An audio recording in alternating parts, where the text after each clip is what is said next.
This is baby Leslie and her French mum, who still can't believe she gave birth without doctors present.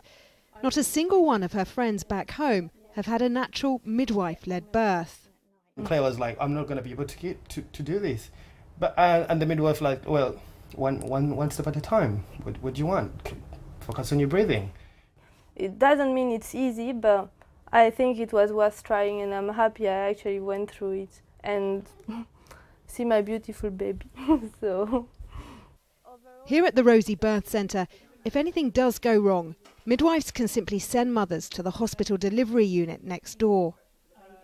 They wheel down the corridor into the lift. The whole thing takes a matter of minutes, but that isn't the case everywhere. Little Kate Stanton Davis was born in a midwife-led centre in rural Shropshire.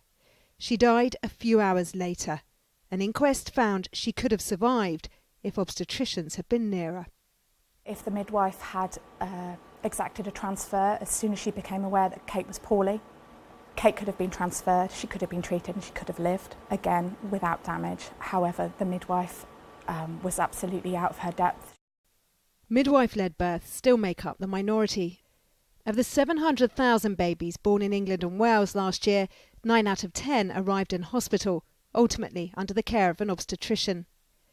But with 45% of women at low risk of complications, 315,000 would now be judged just as safe to give birth at a midwife-led unit or home.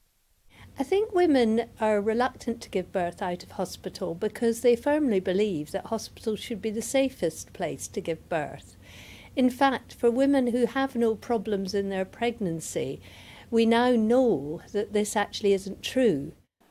But for Kate's parents, what's missing is the fact that all of this depends on medical help being nearby if you or your newborn should need it. Rachel Younger, Sky News, Cambridgeshire.